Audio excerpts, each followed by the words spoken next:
si on prend les chiffres en 2016, il y avait seulement 3200 marques de l'Union européenne déposées par des sociétés chinoises. La Chine était le 7e ou le 8e pays à l'époque. En 2020, on est à 29 000 marques déposées par des sociétés chinoises.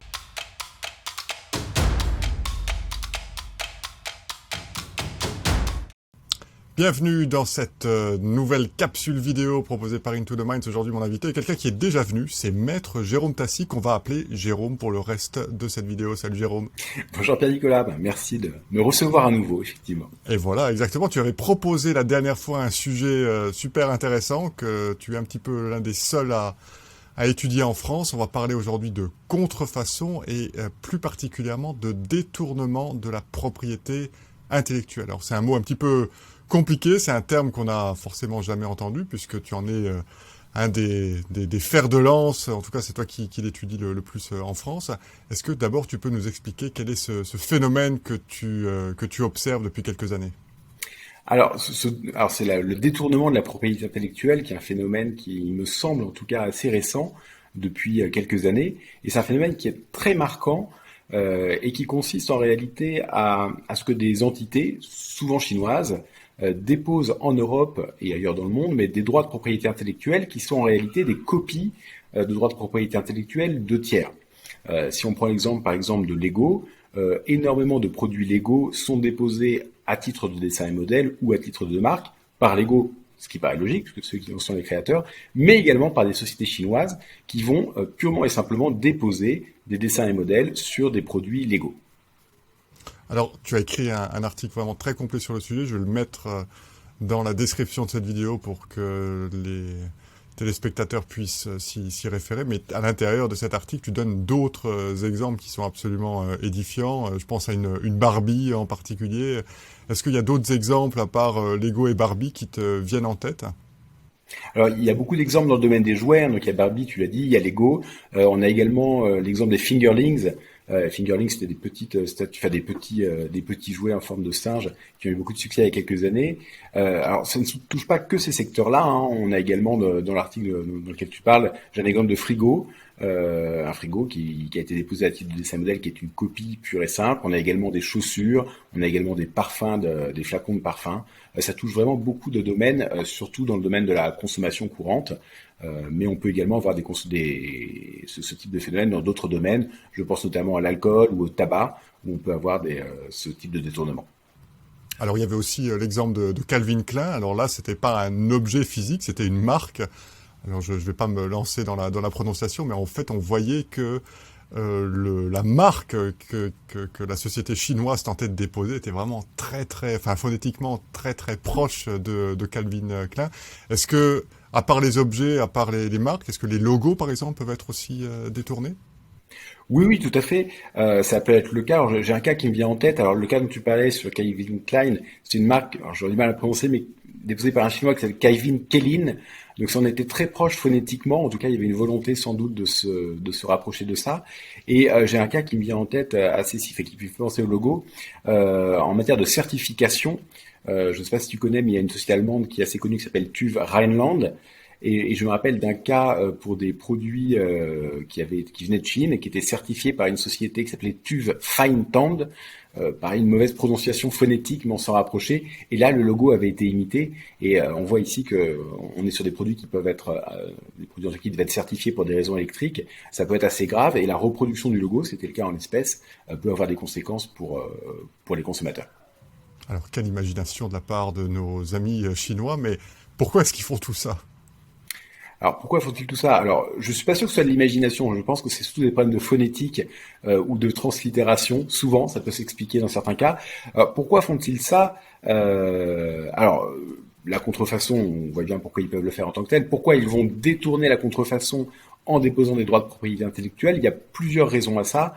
La principale raison, selon moi, en tout cas d'après mon expérience, c'est surtout pour éviter les demandes de retrait auprès des plateformes type Amazon, Alibaba ou autres, ce qu'on appelle les take-down en anglais, puisque celui dont les produits en tout cas sont contestés par un titulaire de marque pourrait dire à la plateforme, à Amazon, à Alibaba, regardez, j'ai moi-même des marques, un dépôt de dessin et modèle, j'ai un brevet enregistré en Europe, donc ne retirez pas mes produits. Et c'est vrai que dans cette situation, le Amazon ou la plateforme, de manière générale, va se retrouver dans un conflit entre deux droits de propriété intellectuelle qu'il n'est pas en mesure de lui-même de régler, et souvent, en tout cas dans beaucoup de cas, ne va pas retirer les produits en raison de l'existence de ce droit de propriété intellectuelle déposé par le contrefacteur.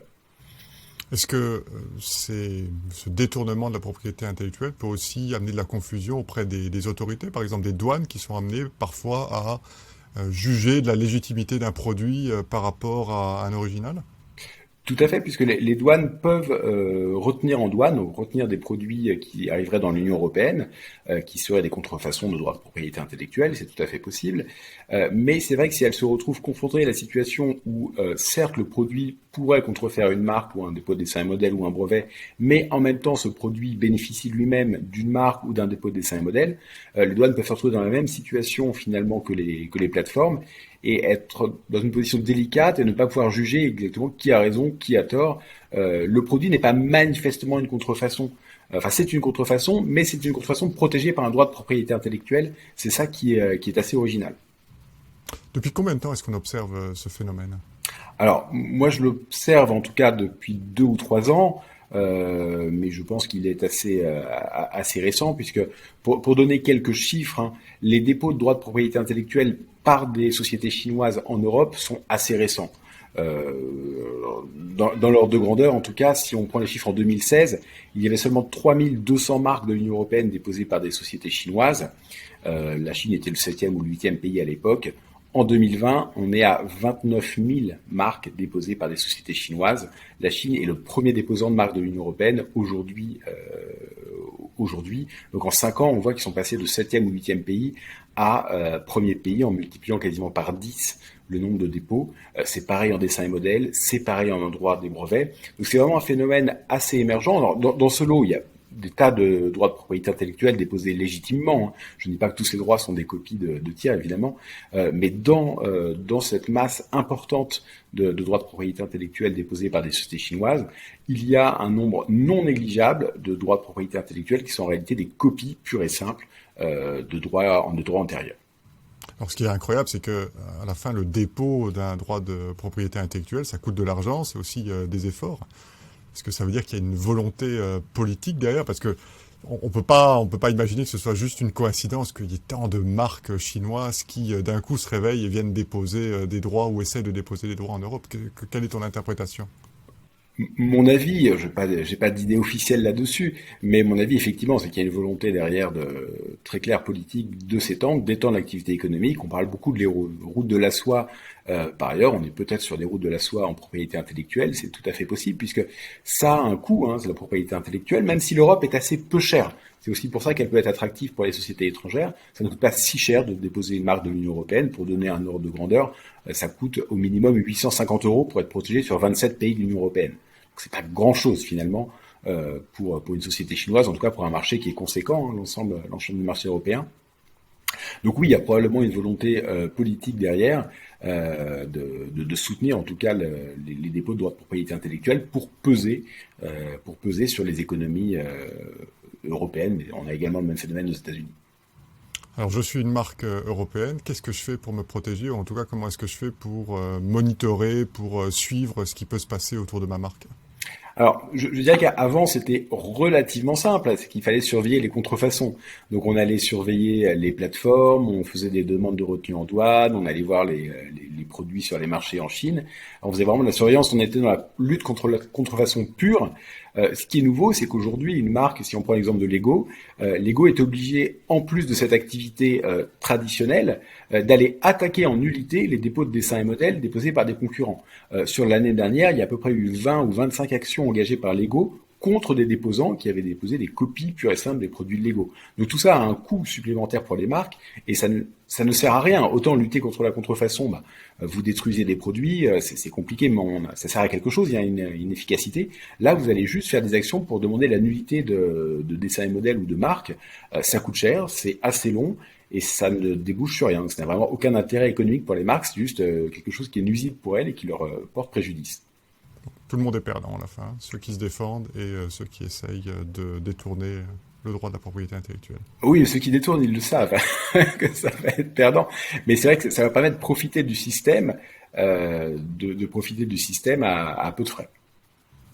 Encore merci pour tous ces insights que tu nous donnes sur un phénomène qui est tout à fait émergent, tout à fait nouveau.